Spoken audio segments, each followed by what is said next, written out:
যেইভাবে তুলসী গাবার্ডের বক্তব্যের যে অর্বাচীন ভাবে প্রতিবাদ করছে, এই জন্য না হয় তা এই জন্য তা ইউনেস্কো না মনে হয় নরিয়েগার মতো আমেরিকা ঢাকা থেকে উঠেও নিয়ে চলে আসতে পারে। বাট ইউনেস্কোর time is over, believe me, is over. হয়তো ঈদ রমজানের কারণে এটা এখনো ঘটতেছে না, বাট ইট উইল হ্যাপেন। কারণ এই UNESCO lost all his credibility. আমি আগেই বললাম যে দুইটা স্ট্যাটাসের কোনোটাই আমি পড়ার সুযোগ হয় নাই বা আমি দেখি নাই। তো এইটা যেহেতু এটা আসছে স্ট্যাটাস দিছে সেটা তো বোঝা যায়। আমি আসলে প্রথমে যদি এইটা হয়ে থাকে, I salute army chief, he should have done it more seriously.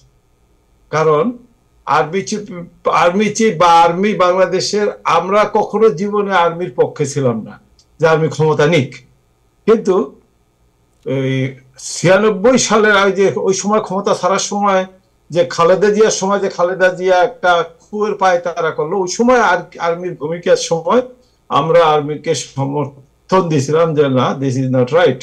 তো এইবার এই প্রথম আমার মনে হয় যে আর্মি চিফ 5ই আগস্টে বা 4-5 আগস্টে যে ভুলগুলি করছিলেন এগুলি শুধরানোর সময় এখন।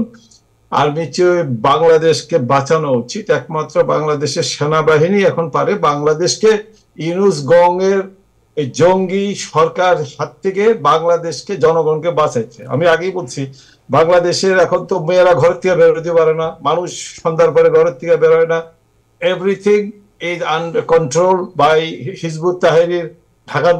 ঢাকা বিশ্ববিদ্যালয়ে মিছিল করে আইসিসের পতাকা নিয়ে। তো আর চিন্তায় এগুলি তো কোনো আসে নাই। এই অরাজক পরিস্থিতি থেকে এই জঙ্গি সরকারকে মানে সরাইয়া আমার মনে হয় সেনাবাহিনী এই মুহূর্তে বাংলাদেশকে সেভ করতে পারে। যদি না এর মধ্যে এই যে মানে দস্তগীর সাহেব, মানে যে আমাদের হোয়াইট হাউস করেসপন্ডেন্ট একজন, দস্তগীর সাহেব মানে এর মধ্যে একটি টক শোতে চমৎকার কথা বলছেন। সেটি হলো যে ইউনুস সরকার যেইভাবে তুলসী গাবার্ডের বক্তব্যের যে অর্বাচীন ভাবে প্রতিবাদ করছে, এই জন্য না হয় তা এই জন্য তা ইউনেস্কো না মনে হয় নরিয়েগার মতো আমেরিকা ঢাকা থেকে উঠেও নিয়ে চলে আসতে পারে। আমরা অতটা খারাপ দৃশ্য চাই না, বাট ইউনেস্কোর time is over, believe me, is over. হয়তো ঈদ রমজানের কারণে এটা এখনো ঘটতেছে না, বাট ইট উইল হ্যাপেন। কারণ এই UNESCO lost all his credibility and অর্থাৎ দেশ শাসন করার যোগ্যতা বা কিছুই তার নাই, পারদর্শিতা, ক্ষমতা কিছুই তার নাই। সে is a tool in the hands of মিলিটেন্টস।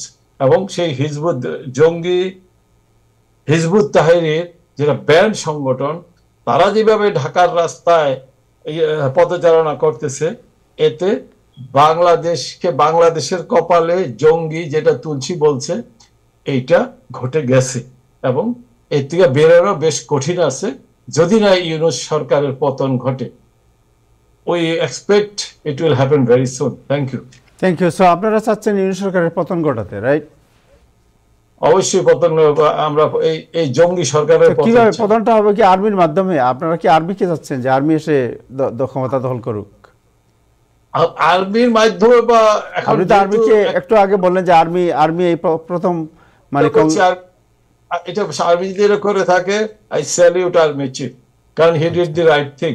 কারণ বাংলাদেশকে বাঁচানোর ক্ষমতা একমাত্র এখন আর্মির আছে, জঙ্গিদের হাত থেকে বাংলাদেশকে বাঁচানোর ক্ষমতা একমাত্র আর্মির আছে। আর্মি তো বাংলাদেশেরই, এরা তো বাংলাদেশের বাইরের না। বাংলাদেশের বাইরের দিকে আর্মি তো বাংলাদেশেরই, সে তো ঠিক আছে। আর্মি বাংলাদেশের, যেহেতু তারা একটি সুসংগঠিত সংগঠিত শক্তি, যে শক্তি তাদের কাছে অ্যাকচুয়ালি বাংলাদেশের মানুষ এখন কি চাচ্ছে? বাংলাদেশ মানুষ চাচ্ছে যে এই সরকারের পতন ঘটুক, সেনাবাহিনী আসুক। এটা ওপেন, এটা তো নতুন কিছু না। এই বাংলাদেশের মানুষ এটা চাচ্ছে এখন, কারণ অতিষ্ঠ হয়ে গেছে মানুষ, সাধারণ মানুষ অতিষ্ঠ হয়ে গেছে। বাংলাদেশের মানুষ চাচ্ছে, বাট নির্বাচনের তো প্রস্তুতি চলছে। বাংলাদেশের মানুষ কারা চাচ্ছে? নির্বাচন হবে, ডক্টর ইউনূসের আন্ডারে হবে না, এটুকু সত্য।